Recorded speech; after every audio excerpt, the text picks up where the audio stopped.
Nagpapasalamat talaga ako sa pagkakataon na maitour ang M&E Game Farm, ang pinakamagandang game farm sa buong Pilipinas, at ma-share ko ito sa inyo. Tapos na nating naikot itong kanilang napaka-spacious and napaka-modernized na barn houses and range area. Na-tour na rin natin itong walang kasing ganda at walang kasing mahal na breeding house nila, and mula dito sa kanilang breeding house ay may pintuan papunta doon sa mga collections ni Maring. Mga collections niyang mga bantams and mga guinea fowls. Aritas bantaman. Ito ayo. Ma, mura rabiya na sila kalimukon mo. Pinatuglag mo yun. Sinawad yun ako ng bantam eh. Sat lang. Di po kabayran akong kalipay anin nakanahan. Bahala tag 20 mil.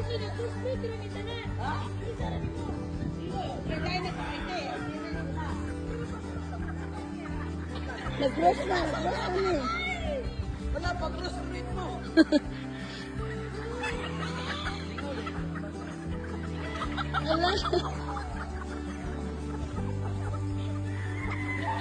Ang cute ng mga collections ni Maring ng mga bantams. Binili daw niya yan sa World Trade Expo, mga 12 piraso lang, at ngayon ay pinarami niya na.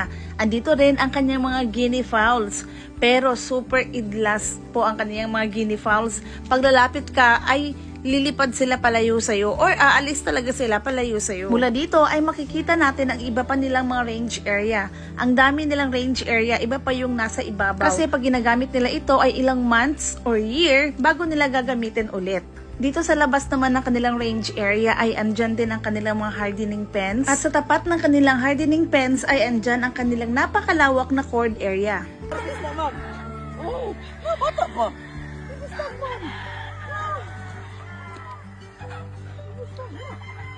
Klaro anak, gamay pa anak. Mura pa man nagdumaga-dumaga ma.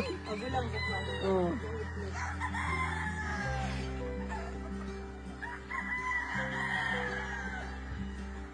Sige, katawa ang sa purpose anang pula-pula di.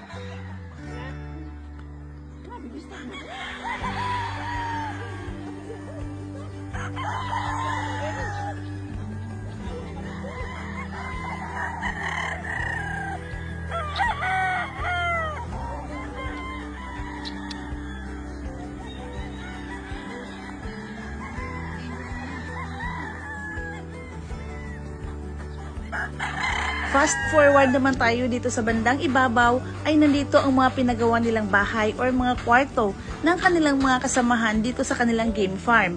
At matatanaw dito sa ibabaw ang halos kabuuhan ng kanilang mga facilities, ang cord area, pati doon sa gazebo, doon sa fish pond, pati yung mga pinapagawa nila doon ng mga swimming pool and function room. Kaya i-follow nyo talaga si Maring, si Kamaring Yoli Ibanez, para ma-update kayo sa mga improvements pa dito sa kanilang game farm. Yes po, may pinapagawa sila ngayong 2 swimming pool doon banda sa kanilang function room.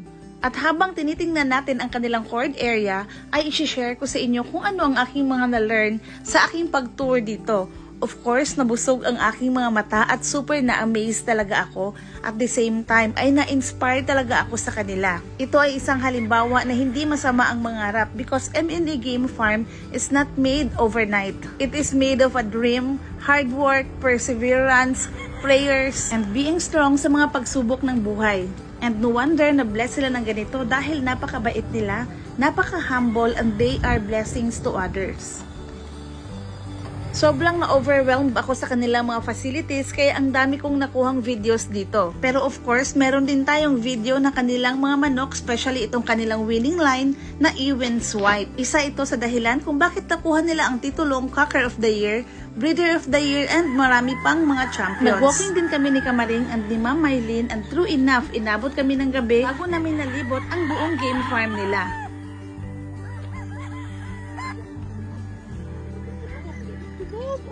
Gatas ibubuo na. Napakasupan. Labi na inag-ana na to dito ron mga mag-frog pinanindutan. Ano puro mati nga bako dili. Nagkakanang kapuyan ako mula agbaan. Ato og ganahan ka direct fresh air. Awa okay. Dili is tanan natas tunga dai jud mabuti tanawa natas tunga ka bundok. Exercise po din mo mabuntag kahit walking na.